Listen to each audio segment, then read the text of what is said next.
ni iki gituma avuga ko yavuye mu ijuru? Mwakira ijambo ry'Imana. Hano ijambo ry'Imana tumaje kubona ni uburyo Yesu atubuye imitsima, akayitubura, akagabura n'amafi, akagaburira abagore n'abagabo n'abana bari aho ngaho. Ariko muri Bibiliya iyo tubasomye dusanga icyo gihe abagore ntabwo babaraga abagabo, igitsina gore ntabwo bakibaraga. Hano rino jambo ry'Imana bivuga ukuntu Yesu agaburiye imitsima abantu, yamara kubagabura bukeye bwaho hakaza abikubye kurushaho, noneho bakaza bamushakisha. Yesu aravuga ati ndababwiza ukuri yuko ntabwo ari ibitangaza byabereye umunsi w'ejo harya aribyo bibagaruye, ahubwo ibibazanye ni uko mwariye mukarya mugahaga. Mwumvisha abandi bavuga ngo bariye imitsima, mwumvisha abantu bavuga ngo bariye amafi barahaga. Icyo nicyo gitumye muza munshaka, nta rundi rukundo ruhari. Kandi koko ni nako byari bimeze, kuko Yesu yari yabibonye. Kuko ahantu hose umuntu yagize icyo atanga, agatanga ibyo kurya, agatanga amafaranga, agatanga ibintu, icyo gihe abantu baza ari benshi cyane bazanywe n'ibyo bintu. Si uko ububwiriza abantu bagafashwa, si uko ubugira ahubwo ubugize ikifatika utanga. Niyo utavuga ijambo ry'Imana abantu badukunda ahantu ibintu biri. Na Yesu niko byamugendekeye, kuko yaje kubabwira ati ninjye mutsima w'ukuri n'ubugingo, ngati uzahone ntazasonza. Barahindukira bose bacika intege, baratangira urase mwene runaka, uruduhano si mwene runaka, urutubwiriza si mwene runaka, urutubwira ijambo ry'Imana si mwene runaka. Nuko ab'iki gihe tumeze nta kera byahozeho, na Yesu azarinda aza ari nako bimeze.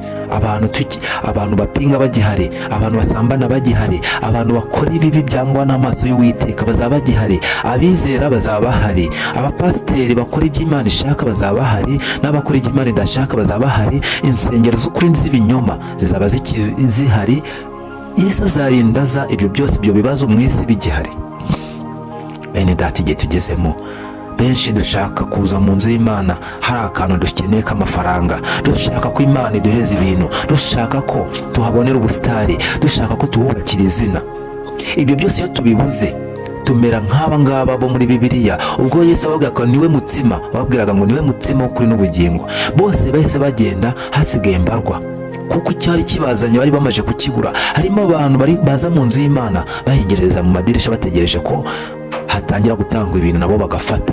Iyo babibuze bakabona Imana iri gutinda kugira ibyo itanga, bamwe baragwa, bamwe bava mu byabo, bamwe basubira inyuma. Nk'uko ijambo ry'Imana hano Yesu Kristo akundaga kuvugira mu migani, kuko araho nasomye avuga ngo ese ko mutizera ku byo murebesha n'amaso yanyu, nimwizere ibyo mbabwira biri mu isi murebesha amaso yanyu. Ese ndamutse mbabwiye ibyo mu ijuru byo mwabyizera?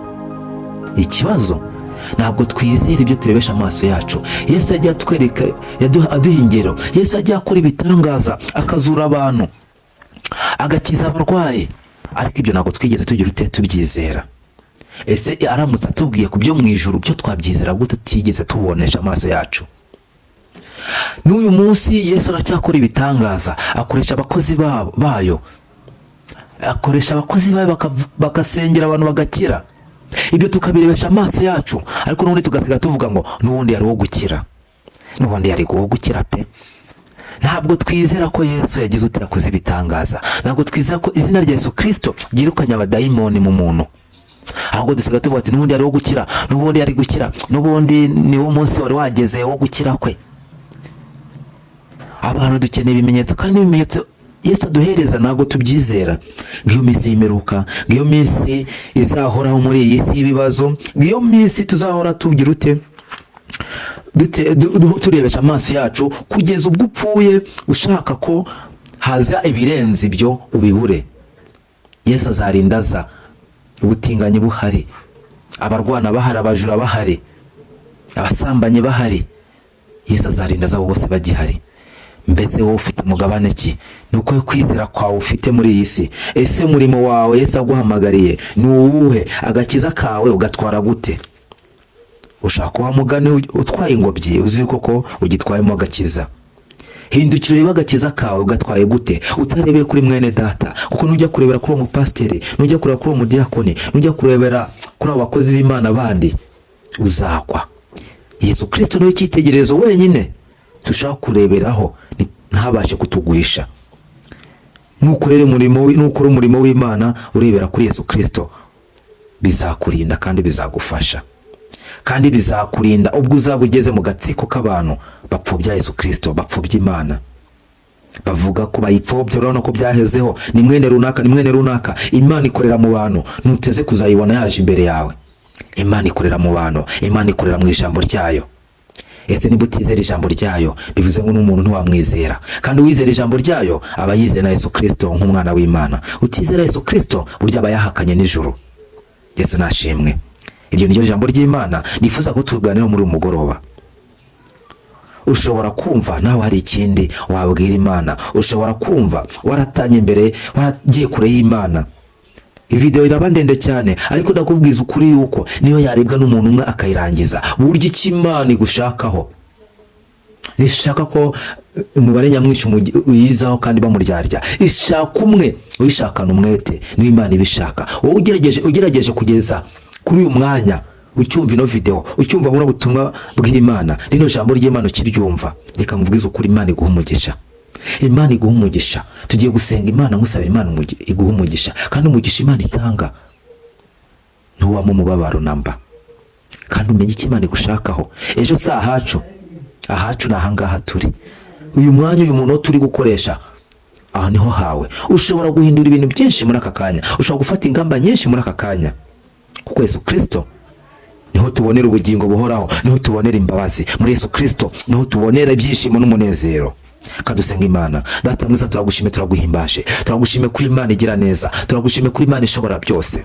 Uwiteka, ndasenye n'umwene data ugerageje kumva ino video, akayigeza amagingo, akiyumva, akumva icyo Imana ishaka ku bwoko bwayo, akumva icyo Imana uko yadukunze urukundo ruhebuje, ku buryo Uwiteka Imana yacu yemeye agapfa ku musaraba, akaba igitekererezo nk'uko Mose amanitse inzoka mu butayu, uwayirebagaho wese arakiraga, nuko na Yesu Kristo yamanitswe ku musaraba, umurebyeho wese arakira. Nta bindi bitambo Imana idushakaho, nta bindi ibitambo Imana idusaba usibye gukizwa, usibye gusaba Imana imbabazi. Nicyo gitambo cyonyine. Mwene data, ufashe umwana n'umwanya, Uwiteka umubabare ibyaha bye byose, umubabare aho yagenze nabi hose. Uwiteka nciye bugufi, najye dusaba imbabazi aho twagenze nabi hose. Uduhe umugisha, saba uyu mugisha no mwene data, umuhe imbaraga n'amavuta. Uwiteka umukomeze mu byo akora byose. Data mwiza, navuga byinshi, ariko niwozi icyo umushakaho, niwozi icyo ubugingo bwe bukeneye muri aka kanya. Bukeneye izina ryawe ryonyine. Komeza uganze, komeza utegeke muri byose. Icyo meje ni imbaraga z'umwijima mu izina rya Yesu Kristo. Ndirukanye imbaraga z'abadayimoni mu izina rya Yesu Kristo. Nimba narwaye, umukize mu izina rya Yesu Kristo, kuko kwizera kurarema. Uwiteka, nimba afite kwizera, ukwizera kose yagira, yizere ko Imana ikiza, kandi uri Imana itabara. Aho uri Imana ikiza, aho uri hamwe hose, nta ndwara yakunanira. Nimba narwaye, ndamusenge umukize mu izina rya Yesu Kristo. Uburwayi bwose bumuriho ndabukura mu izina rya Yesu Kristo.